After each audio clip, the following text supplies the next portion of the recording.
Hello दोस्तों, आपका स्वागत है हमारे चैनल चैंपियन ज़ैद पर। मैं हूं आपका दोस्त मोहम्मद ज़ैद। और दोस्तों, आज हम लोग पढ़ने जा रहे हैं working of the constitution.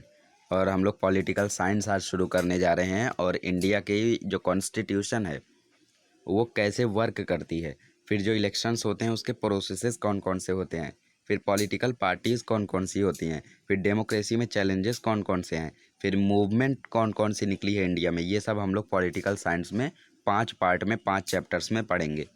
So first of all, we are going to start the first chapter of the political science, that is working of the constitution of India। India के कॉन्स्टिट्यूशन का वर्क कैसे चलता है वो हम लोग इसमें पढ़ेंगे। तो इंडिया एक डेमोक्रेटिक रीजन है, डेमोक्रेटिक रिपब्लिक एरिया है। तो अगर हम लोग डेमोक्रेसी की बात करें तो डेमोक्रेसी इवेंचुअली एक लैटिन वर्ड से आया है जिसका नाम था डेमोक्रेशिया। तो डेमो मतलब यहाँ पे होता है पीपल, और जो क्रेशिया होता है उसका मतलब होता है पावर। तो पीपल पावर इस नाम से बना है आपका डेमोक्रेसी। और डेमोक्रेसी का ओरिजिनल नेम है डेमोक्रेशिया, ये लेटिन वर्ड से आया है। तो यह एक लेटिन वर्ड है। तो इंडिया का जो कॉन्स्टिट्यूशन है वो बहुत ही ज़्यादा अच्छा है। और जो डेमोक्रेटिक रूल्स और रेगुलेशंस इंडिया ने बनाए हैं उसको वो फॉलो भी करते हैं, उसको इम्प्लीमेंट भी करते हैं। बहुत सारी कंट्रीज़ डेमोक्रेटिक हैं, बट क्या वो असल में डेमोक्रेटिक हैं, क्या वो इम्प्लीमेंट करती हैं उन सब चीज़ों को, तो जवाब मिलेगा नहीं। तो हम लोग जो वैल्यूज़ हैं इंडियन कॉन्स्टिट्यूशंस की और गवर्निंग स्ट्रक्चर की, वो सब हम लोग इस चैप्टर में देखने जा रहे हैं। तो जो इंडियन कॉन्स्टिट्यूशन है उसने कुछ ऑब्जेक्टिव्स डिक्लेयर किए हैं ताकि एक डेमोक्रेटिक रिपब्लिक कंट्री बना सके इंडिया को। और उसके साथ साथ उसने कुछ प्रोविजंस भी बनाए हैं ताकि वो सिटीजन्स को जस्टिस दिला सके और उनकी जो फ्रीडम है, मतलब जो वो आज़ादी है, उसको प्रोटेक्ट कर सके इंडिया। तो इसलिए इंडियन कॉन्स्टिट्यूशन जो है उसका वो सिर्फ 2 प्रिंसिपल पर बेस्ड है, एक सोशल जस्टिस और एक इक्वलिटी। वो सोसाइटी में ये 2 चीज़ें लाना चाहता है, एक सोशल जस्टिस मतलब समाज में सबके साथ न्याय हो, और एक इक्वलिटी मतलब सब में समानता हो। कॉन्स्टिट्यूशन को पहली बार लॉन्च किया गया था 26 जनवरी 1950 में। ये उस समय फोर्स में आया था। और फिर उसके बाद जो गवर्नमेंट है वो लगातार वर्क कर रही है ताकि वो कॉन्स्टिट्यूशन के प्रिंसिपल्स को सुधार सके। इस चैप्टर में हम लोग ब्रीफ रिव्यू देखेंगे इंडिया के बारे में। सबसे पहले डेमोक्रेसी जानेंगे, फिर सोशल जस्टिस, फिर जुडिशियल सिस्टम। तो डेमोक्रेसी में सबसे पहले हम लोग पढ़ेंगे पॉलिटिकल मैच्योरिटी। पॉलिटिकल मैच्योरिटी मतलब आप पॉलिटिक्स के लिए कितने मैच्योर हो, या फिर डेमोक्रेसी में जो पॉलिटिकल मैच्योरिटी है वो किस तरीके से है, कितनी ज़्यादा वो मैच्योर है, कितना ज़्यादा हम लोग अच्छे से पॉलिटिक्स संभाल पाते हैं, वो यहाँ पे बताया गया है। तो democracy does not merely imply a representative structure. The essence of representative system is to integrate the people principles of democracy in actual practice. जो रिप्रेजेंटेटिव सिस्टम है, रिप्रेजेंटेटिव मतलब वो इंसान जो रिप्रेजेंट कर रहा है किसी भी पार्टी को, किसी भी पॉलिटिकल पार्टी को, तो वो कितना ज़्यादा डेमोक्रेसी के प्रिंसिपल्स को प्रैक्टिस में ला सकता है उसके ऊपर डिपेंड रहता है। एक बार उसने डेमोक्रेसी को इंटीग्रल पार्ट बना दिया पॉलिटिकल लाइफ का सोसाइटी में, तो उसके बाद जो इंडियन पीपल हैं उनका भी अच्छे से कल्याण होगा। Accordingly the Indian people have direct representation in the parliament, state legislature and local government. इसके साथ साथ जो इंडियन पीपल है उनका डायरेक्ट रिप्रेजेंटेशन है, पार्लियामेंट हो, स्टेट लेजिस्लेचर हो या लोकल गवर्नमेंट हो, सब में। और फ्री और फेयर इलेक्शन लेना हर एक इंटरवल में एक इम्पॉर्टेंट इंडिकेटर है। मतलब इसके कारण ही इंडिया की जो डेमोक्रेसी है वो सक्सेसफुल है। और जो पार्टिसिपेशन है लोगों की वो पॉलिटिकल प्रोसेस में धीरे धीरे बढ़ती जा रही है। और जो कंपटीशन है पॉलिटिकल सिस्टम में वो बहुत ही ज़्यादा बढ़ते जा रहा है। और इसके कारण जो इंडियन डेमोक्रेसी है वो बहुत ही ज़्यादा सक्सेसफुल बनती जा रही है ग्रेट एक्सटेंट पे। तो सबसे पहले आता है आपका right to vote. Right to vote हम सब लोग जानते हैं, 18 साल के हो गए तो भाई इलेक्शन कार्ड बना लो, वोटिंग करने जाओ आप भी। तो सबसे पहले क्या होता था कि इंडिया वालों ने चांस दिया था मात्र 21 ईयर्स लोगों को, कि वो लोग ही सिर्फ वोट कर सकते हैं। बट उसके बाद इंडिया वालों ने उस एज को हटा दिया, उन्होंने कहा सिर्फ 18 साल के, 21 से 18 कर दिया, उसको 3 साल घटा दिया, ताकि जो यंग लोग हैं, जो नौजवान लोग हैं, उनको भी थोड़ा सा मौका मिले पॉलिटिकल सिस्टम में पार्टिसिपेट करने का और अपने आप को शो करने का। तो Indian constitution had made the provision of right to vote for adults. Adults के लिए ये प्रोविज़न, ये लॉ, ये कानून ये बनाया गया है। प्री इंडिपेंडेंस पीरियड में बहुत सारे सेवरल प्रोविज़न्स जो थे वो रेस्ट्रिक्ट करते थे राइट टू वोट को, उन सारे प्रोविज़न्स को अभी कैंसिल कर दिया गया है। और सभी को इक्वलिटी दी गई है कि मेल और फीमेल दोनों ही वोट कर सकते हैं। 21 ईयर्स के हो गए एक बार तो, और फिर उसके बाद क्या किया, 21 ईयर्स को 18 ईयर्स बना दिया गया, घटा दिया गया। ऐसे प्रोविज़न्स ने इंडिया को लार्जेस्ट डेमोक्रेसी बना दिया वर्ल्ड का।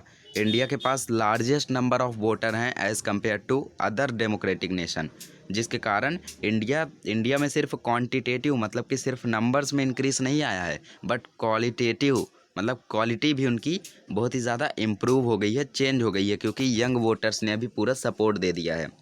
और ये जो पार्टीज़ हैं ये बहुत सारी एक्सपेक्टेशंस को रिप्रेजेंट करती हैं लोगों की, और पॉलिटिकल स्फीयर में फिर पार्टिसिपेट करके कॉम्पीट करती हैं, और अगर जीतती हैं तो जो इन्होंने एजेंडाज, जो ऑब्जेक्टिव इन्होंने बनाए थे वो सभी को इम्प्लीमेंट करती हैं।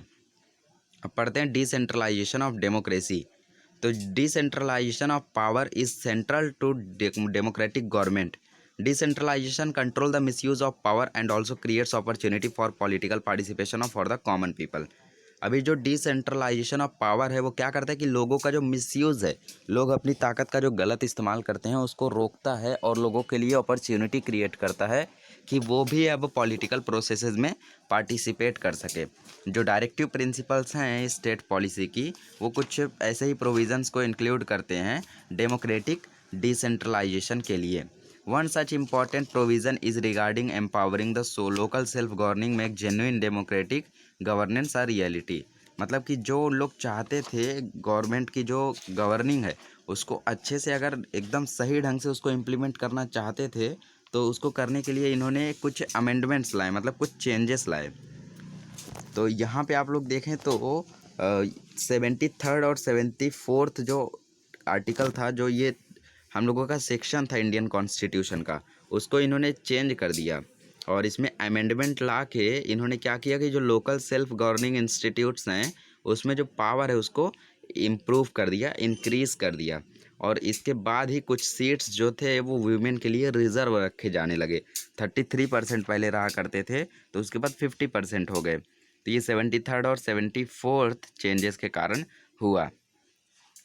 तो चलिए आगे पढ़ते हैं। Right to information. Right to information पर नोट बोर्ड एग्जाम में आ चुका है, सो बी केयरफुल। इसमें आपको बोला गया है कि सिटीजन एम्पावरमेंट जो होती है, जो लोगों की पावरफुल राइट्स हैं, सिटीजन एम्पावरमेंट मतलब सिटीजन पावरफुल राइट्स, वो बहुत ही इसेंशियल कंडीशन है, नेसेसरी कंडीशन है डेमोक्रेसी की।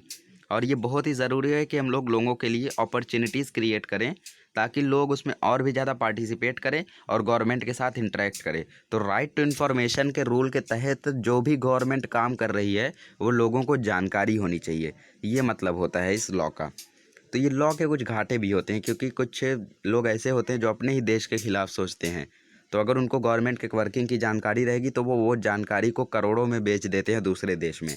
इसके कारण घाटा भी होता है, पर हमारे भारत में सब कुछ सब लोगों को इक्वल माना जाता है, और भी कोई भी काम छुपा के नहीं किया जाता है। तो 2005 में आरटीआई इंट्रोड्यूस हुआ था, और फिर उसके बाद से लोगों को सब खबर लगने लगी, और इसके बाद जो गवर्नमेंट और लोग हैं उनके बीच में इसके कारण जो इंटर रिलेशनशिप है वो भी धीरे धीरे बढ़ता गया, और लोगों का जो ट्रस्ट है, उनका जो भरोसा है गवर्नमेंट पे, वो ज़्यादा बन जाता है राइट टू इन्फॉर्मेशन की मदद से। और राइट टू इन्फॉर्मेशन की मदद से ट्रांसपेरेंसी आ जाती है।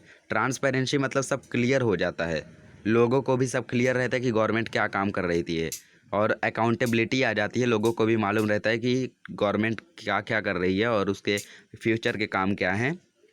तो ये सब हॉल मार्क्स हैं, ट्रेड मार्क्स हैं, सिग्निफिकेंट मार्क्स हैं गुड गवर्नेंस के। गुड गवर्नेंस करने के लिए आपको ट्रांसपेरेंसी और अकाउंटेबिलिटी रहनी ही चाहिए।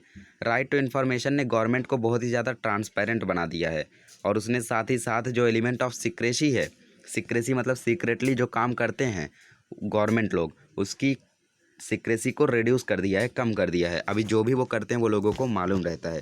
2000 के बाद जो अप्रोच था लोगों का डेमोक्रेटिक रिफॉर्म की तरफ, वो चेंज हो गया। डेमोक्रेटिक रिफॉर्म को कंसीडर किया जाता है एक राइट ऑफ सिटीजन की तरह। Accordingly citizens in India have got right to information, education and food security. ये सारे राइट्स इंडिया को मिले हैं, और ये सारे राइट्स मतलब right to education, right of food security, right to information और राइट टू वोट, ये सभी ने इंडिया की डेमोक्रेसी को ताकतवर बना दिया है। अब यहाँ पे बोला है right based approach. Right based approach भी आपको शॉर्ट नोट में आ सकता है, बहुत इंपॉर्टेंट है, इवन पीछे क्वेश्चन है आपका। तो इन द डिकेड्स, इंडिपेंडेंस के बाद जो डिकेड्स है, डिकेड्स मतलब 10 साल का एक टाइम, डिकेड मतलब आपका 10 साल। तो आफ्टर इंडिपेंडेंस प्रोग्रेस बहुत ही ज़्यादा हुआ ताकि वहाँ पे डेमोक्रेटाइजेशन हो सके, बट इस प्रोसेस में सिटीजन्स को बेनिफिशियर मतलब कि बेनिफिट ज़्यादा उनको बेनिफिटफुल समझा गया जो सिटीजन्स थे, क्योंकि जो सिटीजन्स का फ़ायदा होता था वो बढ़ते गया जैसे इंडिया में और भी डेमोक्रेटाइजेशन होते गया। और कुछ फ्यू डिकेड्स में जो इंडिया की डेवलपमेंट है उसको right of the citizen consider किया जाता है। तो ये राइट बेस्ड अप्रोच में आपको ये 2 पॉइंट याद रखने हैं यहाँ से लेके यहाँ तक। अब social justice and equality. Social justice और जो इक्वलिटी है ये दोनों ही इम्पॉर्टेंट ऑब्जेक्टिव हैं कॉन्स्टिट्यूशन के। कॉन्स्टिट्यूशन ने कुछ गाइडलाइंस दी हैं न्यू सोसाइटी को बनाने के लिए 2 वैल्यूज़ पर। 2 वैल्यूज़ कौन सी? एक सोशल जस्टिस और एक इक्वलिटी। तो सोशल जस्टिस को अगर हम लोगों को इस्टेब्लिश करना है तो हमें जो सोशल कंडीशंस हैं जिसके कारण इनजस्टिस होता है और इक्वलिटी जिसके कारण हटती है उसको हम लोगों को हटाना पड़ेगा, और लोगों की जो डिग्निटी है, सेल्फ रिस्पेक्ट है और जो इक्वलिटी है उसे वापस लाना होगा। जस्टिस और इक्वलिटी का जो प्रिंसिपल है वो डायरेक्टली एम करता है, मतलब उसका ऑब्जेक्टिव है कि जो डिस्क्रिमिनेशन है सोशल स्टेटस पर, जैसे superior inferior basis of caste, religion, language, gender, place of birth, race, property, giving equality of opportunity for development of every individual. इसका सीधा टारगेट क्या है कि ये लोगों के बीच में जो डिस्क्रिमिनेशन है, जो भेदभाव है, उन्हें हटा दिया जाए और लोगों को सभी को सेम बना दिया जाए। और जस्टिस और इक्वलिटी बनाने के लिए गवर्नमेंट ने हर लेवल पर एफर्ट मारे हैं। गवर्नमेंट के एफर्ट के कारण और पॉलिसीज़ जो हैं सामने वो बहुत ही ज़्यादा इम्पॉर्टेंट हैं। तो डेमोक्रेसी को इंक्लूसिव करने के लिए एक को बहुत ही ज़्यादा ट्राई करना चाहिए और सोसाइटी के जितने भी सेक्शंस हैं उसको मेन स्ट्रीम में लाना चाहिए। डेमोक्रेसी एक तरीके का प्रोसेस है लोगों की जो डिफरेंट सेक्शंस है उसको एकोमोडेट करने का। डेमोक्रेसी जो सोशल कॉन्फ्लिक्ट्स है उसको रिड्यूस करने में भी मदद करता है। किस तरीके से करता है चलिए पढ़ते हैं। सबसे पहले policy of reservation of seats को रिज़र्व करने की जो पॉलिसी है वो हम लोगों को यहाँ पे बताया गया है। तो कुछ सीट्स जो हैं वो लोगों के लिए रिज़र्व करके रखी जाती हैं, जैसे जो कबीले वाले लोग हैं, जो शेड्यूल्ड ट्राइब्स हैं और जो शेड्यूल कास्ट हैं, मतलब कि जो जो लोग बॉटम मोस्ट रैंक के हैं रिलीजन्स, उनके लिए जो कुछ, जैसे आप लोग बात करें तो ओबीसी जो हो गए, बैकवर्ड क्लासेस हो गए, तो उनके लिए कुछ सीट्स को रिज़र्व करके रखा जाता है और उनके लिए कुछ प्रोविज़न्स बनाए जाते हैं ताकि उन लोगों की जो एम्प्लॉयमेंट है और अपॉर्चुनिटीज़ हैं वो क्रिएट हो जाएं। उन लोगों के लिए एजुकेशन में भी कुछ सीट को खाली रखा जाता है कि ये सीट्स ओबीसी के लिए हैं, ये एम्प्लॉयमेंट सीट्स ओबीसी के लिए हैं, और यहाँ पे शेड्यूल्ड ट्राइब्स हैं, शेड्यूल कास्ट इतना % है, तो ये सब रिज़र्व ऑलरेडी करके रखा जाता है। तो इनके लिए सरलता हो जाती है हर चीज़ को हासिल करने में। तो शेड्यूल कास्ट और शेड्यूल ट्राइब्स एक्ट है, ये इम्पॉर्टेंट एक्ट है ताकि सोशल जस्टिस और इक्वलिटी को लाया जाए। ये एक्ट क्या करता है, जो लोग हैं जो ट्राइब और कास्ट में बिलोंग करते हैं उनके खिलाफ जो भी इनजस्टिस होता है उनको रोका जाता है, मतलब उनके खिलाफ कोई भी इनजस्टिस नहीं होने दिया जाता है, और कोई भी अगर इनजस्टिस करता है तो उसे कड़ी से कड़ी सज़ा दी जाती है। अब बात करते हैं प्रोविज़न्स फॉर माइनॉरिटीज़। तो प्रोविज़न्स कुछ बनाए गए हैं माइनॉरिटीज़ के लिए भी। जैसे आप लोग भारत की बात करें तो हिंदूज़ जो है वो मेजॉरिटीज़ में आ गए, और जो बाकी सारे रिलीजन है, क्रिश्चियंस हो गए और सिख, ईसाई, मुस्लिम, ये सब हो गए, तो ये सब माइनॉरिटीज़ में आ गए। तो इंडियन कॉन्स्टिट्यूशन ने बहुत सारे प्रोविज़न्स लाए हैं ताकि माइनॉरिटीज़ का प्रोटेक्शन कर सकें। गवर्नमेंट ने कुछ पॉलिसीज़ को भी अडॉप्ट किया है ताकि माइनॉरिटीज़ को एम्प्लॉयमेंट दिया जा सके, एजुकेशन प्रोवाइड किया जा सके, उनके लिए डिफरेंट प्रोविज़न्स को, अपॉर्चुनिटीज़ को क्रिएट किया जा सके। इंडियन कॉन्स्टिट्यूशन ने हर एक डिस्क्रिमिनेशन, हर एक भेदभाव को हटा दिया है, भले ही वो कास्ट हो, रिलीजन हो, रेस हो, लैंग्वेज हो, बट रीजन हो। लेकिन लोग इन बातों को मानने के लिए तैयार नहीं है। गवर्नमेंट ने तो हटा दिया है बट आप खुद को इम्प्लीमेंट नहीं करोगे तो कैसे होगा ये कॉम्प्रहेंसिव प्रोविज़न है जो कि माइनॉरिटीज़ के लिए बनाया गया है ताकि उनकी राइट टू इक्वलिटी, उनके जितने भी राइट्स हैं उन सभी को वो प्रोटेक्ट कर सके। अब वीमेंस के लिए भी कुछ राइट्स बनाए गए हैं यहाँ पे। पोस्ट इंडिपेंडेंस पीरियड में वुमेंस को एम्पायर करने के लिए बहुत ही ज़्यादा एफर्ट्स लिए गए, कंसिडरेशन में लेके जो वीमेंस की प्रॉब्लम्स थी उसके लिए बहुत सारे पॉलिसीज़ बनाए गए, और वीमेंस की जो इलिटरेसी थी उनको हटाने के लिए बहुत ही ज़्यादा कोशिश की गई, नेशनल और इंटरनेशनल दोनों लेवल पर, इंडिया में भी और वर्ल्ड लेवल पर भी बहुत ही ज़्यादा कोशिश की गई, और उनके लिए अपॉर्चुनिटीज़ बनाने का पूरा प्रयास किया गया। The right to have equal share in the property of the father and husband, dowry prohibition act, act against sexual harassment, domestic violence prohibition act, ये सब बहुत ही ज़्यादा इंपॉर्टेंट प्रोविजंस थे जिसको लिया गया ताकि जो वुमेंस के लिए उनके लिए फेवरेबल एनवायरनमेंट क्रिएट किया जा सके और उनको सिक्योर किया जाए उनकी डेवलपमेंट। तो हमारी कंट्री में शुरू से ही जो वुमेन्स की पार्टिसिपेशन थी पॉलिटिकल प्रोसेसेस में, वो बहुत ही कम रही है। कुछ कंट्रीज़ ने बहुत ही ज़्यादा एफर्ट्स लाए हैं कि वो अपनी जो वुमेन्स की रिप्रेजेंटेशन है उसको बढ़ा सके, और इंडिया में भी ऐसे चेंजेस लाए गए हैं। जैसे मैंने बताया था 73rd और 74th जो चेंजेस लाए गए थे, उसमें जो 33% रिजर्व सीट रहा करती थी, उसको 50% बना दिया कुछ स्टेट्स में, जिसमें से महाराष्ट्र भी एक था। तो वुमेन्स की रिप्रेजेंटेशन अगर हम लोग देखें यहाँ पे लोकसभा में, तो पहले 4% था और अभी 12% हो गया। तो देखिए आप लोग कितना तेज़ी से चेंज आया है। अब पढ़ते हैं रोल ऑफ ज्यूडिशरी। ज्यूडिशरी जो है इंडिया में, मतलब जो हमारा कोर्ट है, वो किस तरीके से इम्पोर्टेंट रोल प्ले करता है डेमोक्रेसी को स्ट्रेंथन करने में, और हमें ऑब्जेक्टिव्स जो हैं सोशल जस्टिस और इक्वलिटी, इनको अचीव करने में भी मदद करता है। क्योंकि ज्यूडिशरी से सबको न्याय मिलता है दोस्तों, कोई भी हो वो, वहाँ पे कुछ नहीं देखा जाता, आपका नाम नहीं देखा जाएगा, बस आपने क्या जस्टिस किया क्या इनजस्टिस किया वो देखा जाएगा।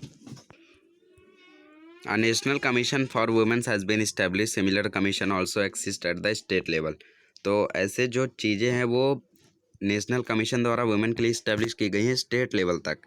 तो वुमेन को प्रोटेक्शन किया जा सके डोमेस्टिक वायलेंस, मतलब जो उनके साथ मारपीट करते हैं, दूसरे लोग हाथ उठाते हैं, उनको भी प्रोटेक्ट किया जा सके।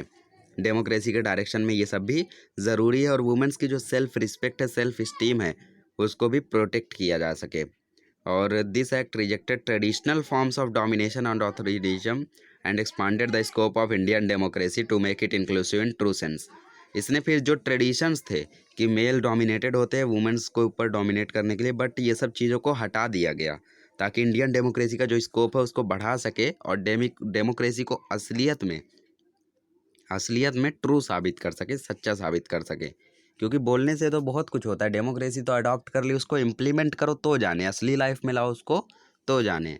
तो उनकी जो डेमोक्रेसी है उसकी मदद से वुमेन्स को बहुत ही ज़्यादा मदद मिली। और taking always taken into consideration the fundamental objective of the constitution and also the intention of the constitution,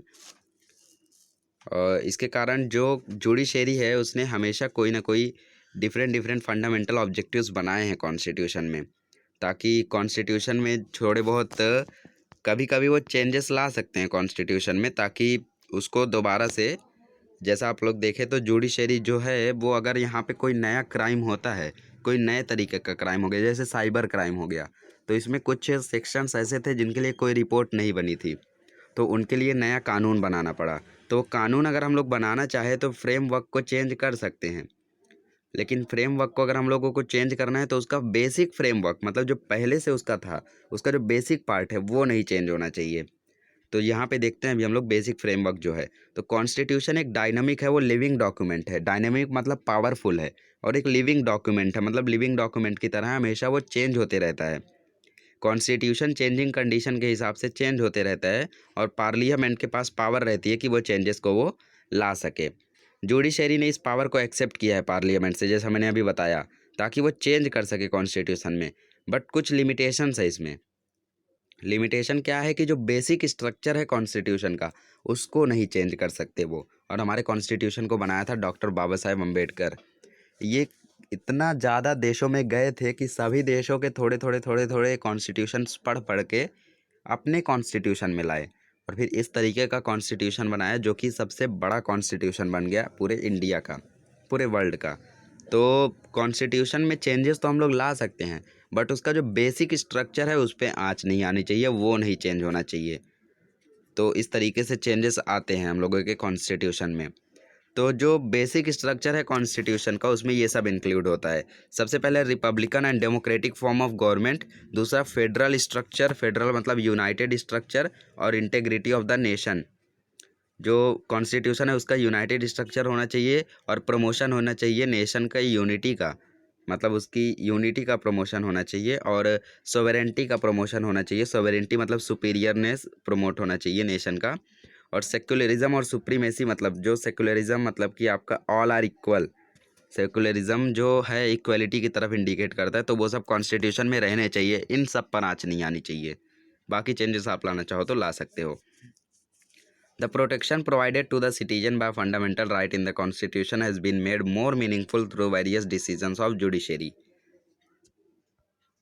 तो जुडिशरी के कुछ डिसीजन से जो कॉन्स्टिट्यूशन था वो और मीनिंगफुल बन गया। Some of the important subject on which the court has given judgment includes the right of children। कुछ अभी राइट्स आपको नए नए बताए गए हैं। एक राइट ऑफ चिल्ड्रन, एक प्रोटेक्शन ऑफ ह्यूमन राइट, एक protection of honour and dignity of women, और एक इंडिविजुअल फ्रीडम, और एक ट्रिबल एम्पावरमेंट। तो इन सभी को याद रखें आप लोग, जो जो ये राइट्स आपको दिए गए हैं। और कुछ और एफर्ट्स भी बनाए गए हैं ताकि पॉलिटिकल प्रोसेस को इंडिया में और भी ज़्यादा मैच्योर बना सके, पॉलिटिकल प्रोसेस में कोई चीटिंग ना हो। तो अब यहाँ पे डेमोक्रेसी का जो बेसिक स्ट्रक्चर है वो हम लोग अभी समझ लेते हैं, और कौन सी गवर्नमेंट को हम लोग गुड गवर्नमेंट कहेंगे, उसमें ये चीज़ें होनी चाहिए। सबसे पहले वो अकाउंटेबल होनी चाहिए और रिस्पॉन्सिबल होनी चाहिए। दूसरा, वो इफ़ेक्टिव होनी चाहिए और एफिशिएंट होनी चाहिए। एफिशिएंट मतलब कि वो थोड़ी पावरफुल होनी चाहिए। तीसरा, रिस्पॉन्सिव गवर्नमेंट रहनी चाहिए, मतलब किसी भी चीज़ की रिस्पॉन्सिबिलिटी ले सके और कोई सीक्रेट्स ना रखे। जैसे ट्रांसपेरेंसी नहीं रहनी चाहिए वर्किंग गवर्नमेंट में। ट्रांसपेरेंसी मतलब रहनी चाहिए, बट उसमें कोई सीक्रेट्स नहीं रहने चाहिए, कुछ भी आप छुपाओ ना लोगों से। तो ट्रांसपेरेंसी रहनी चाहिए, और हमेशा डेवलपमेंट के बारे में सोचे, और जो लोगों का पार्टिसिपेशन है वो डिसीजन मेकिंग प्रोसेस में ज़रूर हो। कोई भी डिसीजन ले रहे हो आप लोगों से ज़रूर सलाह लो, भले ही वो उसमें कोई डिस्क्रिमिनेशन मत करो, कोई भी आपको सलाह ले सकता है, तभी डेमोक्रेसी सक्सेसफुल बनेगी। तो इस चैप्टर में हम लोगों ने पढ़ा कि किस तरीके से गवर्नमेंट हमारी कॉन्स्टिट्यूशन को अडॉप्ट करे हुई है, और फिर किस तरीके से उसको लोग फॉलो कर रहे हैं। तो हम लोग नेक्स्ट वीडियो में मिलेंगे तो पढ़ेंगे इलेक्टोरल प्रोसेस सेकंड चैप्टर, और इसके जो एक्सरसाइज के क्वेश्चंस आंसर्स हैं वो मैं आपको दे दूंगा, टेक्स्ट बुक से ही दूंगा। कुछ क्वेश्चन आंसर मैंने ऑलरेडी दे दिए हैं, आप लोग उसे पढ़कर अच्छे से समझ सकते हैं। तो मिलते हैं नेक्स्ट लेक्चर में, तब तक के लिए गुड बाय।